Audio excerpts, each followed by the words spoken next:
রাত পেরোলেই class 12 fourth semester political science তথা রাষ্ট্রবিজ্ঞান বিষয়ের পরীক্ষার এই দোরগোড়ায় দাঁড়িয়ে তোমাদের জন্য নিয়ে চলে এলাম রাষ্ট্রবিজ্ঞান বিষয়ে একটি চূড়ান্ত গুরুত্বপূর্ণ নমুনা প্রশ্নপত্র। এই নমুনা প্রশ্নপত্রে থাকা প্রতিটা প্রশ্ন পরীক্ষার জন্য ভীষণ গুরুত্বপূর্ণ, পরীক্ষাতে আসার মতো প্রশ্ন। কাজেই তোমরা যারা রাষ্ট্রবিজ্ঞান পরীক্ষাতে ভালো রেজাল্ট করতে চাইছো, অবশ্যই এই নমুনা প্রশ্নপত্রে থাকা ছোট বড় প্রতিটা প্রশ্ন খুব ভালো করে পড়ে রাখো। এখান থেকে বেশ কিছু প্রশ্ন তোমাদের পরীক্ষাতে কমন আসতে চলেছে। শুধু এই যে নমুনা প্রশ্নপত্রটি দেখবে তা কিন্তু নয়, আমরা ইতিমধ্যে রাষ্ট্রবিজ্ঞান বিষয়ে 4 মার্কের বড় প্রশ্ন ও 6 মার্কের বড় প্রশ্নের একটি সাজেশন বানিয়ে দিয়েছি। সেই সাজেশন ভিডিওটি ফলো করবে। সেই ভিডিওতে বলা প্রতিটা প্রশ্ন যদি তোমার পড়া থাকে 100% ওখান থেকেই পরীক্ষাতে তুমি সমস্ত প্রশ্নই কমন পেয়ে যাবে। সেই দুটি সাজেশন ভিডিওর লিঙ্ক আমি এই ভিডিওর ডেসক্রিপশনে দিয়ে রাখবো, অবশ্যই দেখে নেবে। আর নেক্সট ভিডিওতে আমরা 2 মার্কের প্রশ্নের জন্য ঠিক কোন প্রশ্নগুলো পড়তে হবে সেটা বলে দেব। আজকের এই ভিডিওতে যে নমুনা প্রশ্নপত্রটি রয়েছে সেটা একদম প্রথম থেকে দেখে নেওয়া যাক। প্রশ্নপত্রের শুরুতে রয়েছে বিভাগ ক। বলা হচ্ছে নিচের প্রশ্নগুলির সংক্ষিপ্ত উত্তর দাও, বিকল্প প্রশ্নগুলি লক্ষণীয়। এখানে 2 মার্কের প্রশ্ন রয়েছে। 5টি প্রশ্নের উত্তর তোমাদেরকে লিখতে হবে। প্রতিটি প্রশ্নের মান 2 করে, টোটাল 10 নম্বর। সো 2 মার্কের জন্য যে প্রশ্নগুলো এই প্রশ্নপত্রে রয়েছে প্রতিটা প্রশ্ন আমরা দেখে নেব। প্রথম প্রশ্ন, আন্তর্জাতিক সম্পর্কের ক্ষেত্রে ভার্সাই চুক্তির গুরুত্ব কী ছিল? ইম্পর্টেন্ট প্রশ্ন, খুব ভালো করে পড়বে। এর যে অথবা প্রশ্নটি রয়েছে, রাষ্ট্র সম্পর্কে মার্ক্সবাদীদের মতামত কী ছিল? ভীষণ গুরুত্বপূর্ণ প্রশ্ন, খুব ভালো করে পড়ে নেবে। আর খুব তাড়াতাড়ি আমরা 2 মার্কের প্রশ্নের জন্য ঠিক কোন প্রশ্নগুলো তোমাদেরকে পড়তে হবে সে বিষয়ে সাজেশন বানিয়ে দেব, অবশ্যই সাজেশন ভিডিওটি ফলো করবে। সেখানে মাত্র গুটি কয়েক কিছু প্রশ্ন থাকবে, যে প্রশ্নগুলো পড়া থাকলেই তোমরা 2 মার্কের প্রশ্ন পরীক্ষাতে কমন পাবে। এরপর প্রশ্নপত্রের দ্বিতীয় প্রশ্ন যেটা রয়েছে, এশিয়ান এর প্রতিষ্ঠার লক্ষ্য কী ছিল? গুরুত্বপূর্ণ প্রশ্ন। এর অথবা দিয়ে প্রশ্ন, সার্ক এর 4টি সদস্য রাষ্ট্রের নাম লেখো।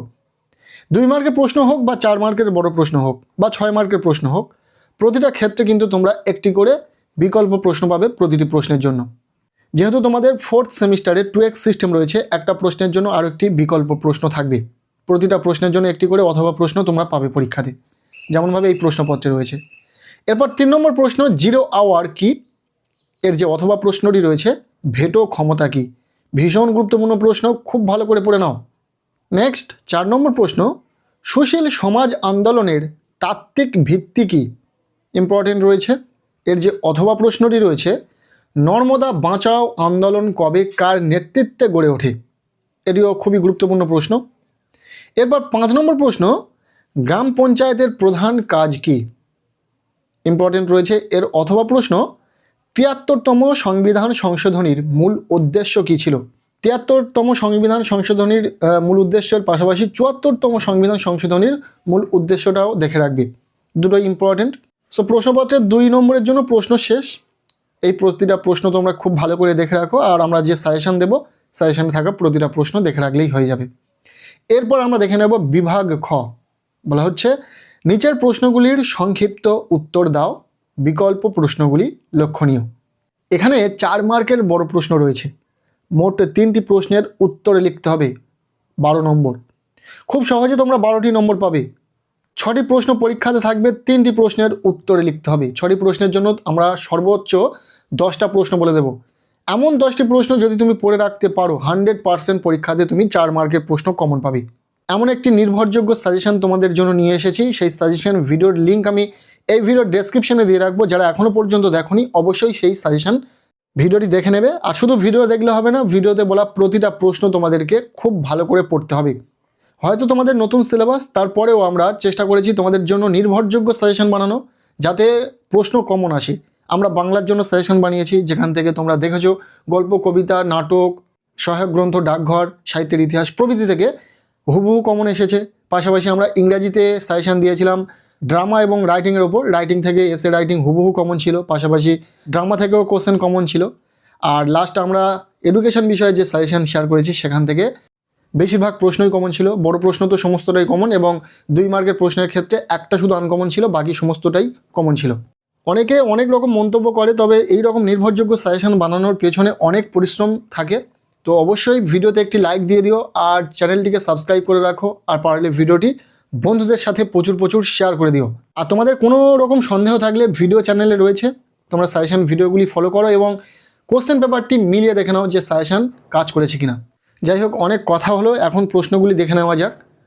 4 নম্বরের প্রশ্নের জন্য প্রথম প্রশ্ন, সার্ক কি? সার্ক গঠনের প্রধান উদ্দেশ্যগুলি ব্যাখ্যা করো। সার্কের সফলতার কারণগুলি আলোচনা করো। ইম্পর্টেন্ট প্রশ্ন, খুব ভালো করে পড়বি। এর যে অথবা প্রশ্নটি রয়েছে, এশিয়ান কিভাবে দক্ষিণ পূর্ব এশিয়ার আঞ্চলিক সহযোগিতায় ভূমিকা পালন করে? এশিয়ানের 2টি সাফল্য 2টি ব্যর্থতা উল্লেখ করো। এটিও গুরুত্বপূর্ণ প্রশ্ন। নেক্সট 7 নম্বর প্রশ্ন, নর্মদা বাঁচাও আন্দোলনের বৈশিষ্ট্য গুরুত্বগুলি ব্যাখ্যা করো। এর অথবা প্রশ্ন, সুশীল সমাজ আন্দোলনের গুরুত্ব লেখো, এর বৈশিষ্ট্যগুলি কি কি? প্রশ্ন দুটি ভীষণ ইম্পর্টেন্ট, খুব ভালো করে দেখে রাখবে। এরপর 8 নম্বর প্রশ্ন, পশ্চিমবঙ্গের পঞ্চায়েতি রাজ ব্যবস্থার মূল্যায়ন করো। এর অথবা প্রশ্ন, পৌরসভার আয়ের উৎস এবং কার্যাবলী লেখো। 4 নম্বরের বড় প্রশ্নের জন্য এই প্রশ্নগুলি ভীষণ ইম্পর্টেন্ট রয়েছে, খুব ভালো করে পড়বে। আর আমরা যে সাজেশন দিয়েছি সেই সাজেশন ফলো করবে। এটা একটা নমুনা প্রশ্নপত্র, এখান থেকে কমন আসার সম্ভাবনা অনেক কম। এখানে গুরুত্বপূর্ণ প্রশ্নগুলো রয়েছে, তবে এখান থেকে সমস্ত প্রশ্ন তো তুমি কমন পাবে না। তুমি যেমন পরীক্ষাতে একটি প্রশ্নপত্র দেখবে, ঠিক সেরকমই একটি প্রশ্নপত্র এটা। তো এখান থেকে কিছু প্রশ্ন তো অবশ্যই কমন পাওয়া যায়, তবে সমস্ত প্রশ্ন কমন পাওয়ার জন্য সাজেশান দেখতে হবে। সাজেশান ফলো করো। আমরা রাষ্ট্রবিজ্ঞান বিষয়ে একদম নিখুঁতভাবে সাজেশান রেডি করেছি তোমাদের জন্য। 2টো প্রশ্নের জন্য 3টি প্রশ্ন বলা দেওয়া হয়েছে। এর থেকে কি কম প্রশ্ন বলা সম্ভব? নিশ্চয়ই নয়। তো কাজেই সেই সাজেশন ভিডিওটি তোমাদের দেখতে হবে। ভিডিওর লিঙ্ক আমি এই ভিডিওর ডেসক্রিপশানে দিয়ে রাখবো। এরপর রয়েছে প্রশ্নপত্রের বিভাগ গ, বলা হচ্ছে নিচের প্রশ্নগুলির সংক্ষিপ্ত উত্তর দাও, বিকল্প প্রশ্নগুলি লক্ষণীয়। এখানে রয়েছে 6 মার্কের বড় প্রশ্ন, 3টি প্রশ্নের উত্তরে লিখতে হবে তোমাদেরকে। টোটাল 18টা নম্বর রয়েছে। এই 18টা নম্বর খুব সহজে তোমরা পেয়ে যাবে যদি আমাদের দেওয়া সাজেশান ফলো করো। আমরা 6 নম্বরের বড় প্রশ্নের জন্য নির্ভরযোগ্য সাজেশান শেয়ার করেছি, সেই সাজেশান ফলো করো। সেই সাজেশান ভিডিওতে বলা প্রতিটা প্রশ্ন খুব ভালো করে পড়ে রাখো, তোমরা নিশ্চিত রূপে পরীক্ষাতে 6 নম্বরের বড় প্রশ্ন কমন পাবে। তবে এই প্রশ্নপত্রে যে প্রশ্নগুলি রয়েছে দেখে নেব। প্রথম, আন্তর্জাতিক সম্পর্ক কাকে বলে? আন্তর্জাতিক সম্পর্ক এবং আন্তর্জাতিক রাজনীতির মধ্যে পার্থক্য উল্লেখ করো। ভীষণ ইম্পর্টেন্ট প্রশ্ন, খুব ভালো করে পড়বে। এর অথবা প্রশ্ন, উদারনীতিবাদের মূল বৈশিষ্ট্যগুলি আলোচনা করো, এর সাথে মার্ক্সবাদের মূল নীতিগুলি লেখো। এটিও গুরুত্বপূর্ণ রয়েছে, খুব ভালো করে পড়বে। এরপর 10 নম্বর প্রশ্ন, বিশ্বায়নের প্রকৃতি আলোচনা করো, এর সাথে বিশ্বায়নের পক্ষে ও বিপক্ষে যুক্তিগুলি লেখো। বিশ্বায়ন সম্পর্কিত একটি প্রশ্ন তোমাদের পরীক্ষাতে নিশ্চিত রূপে থাকবে, তো খুব ভালো করে বিশ্বায়ন বিষয়টাকে দেখে রাখবে। এর অথবা প্রশ্ন, বিশ্বায়নের সংজ্ঞা দাও, বিশ্বায়নের বিভিন্ন বৈশিষ্ট্যগুলি আলোচনা করো। এরপর 11 নম্বর প্রশ্ন, ভারতের সুপ্রিম কোর্টের গঠন ও কার্যাবলী আলোচনা করো। এর অথবা প্রশ্ন, ক্রেতা সুরক্ষা আইনের উদ্দেশ্যগুলি লেখো, এই আইনের গুরুত্বগুলি কি কি? ব্যাস, এই ছিল রাষ্ট্রবিজ্ঞান বিষয়ের একটি চূড়ান্ত গুরুত্বপূর্ণ প্রশ্নপত্র।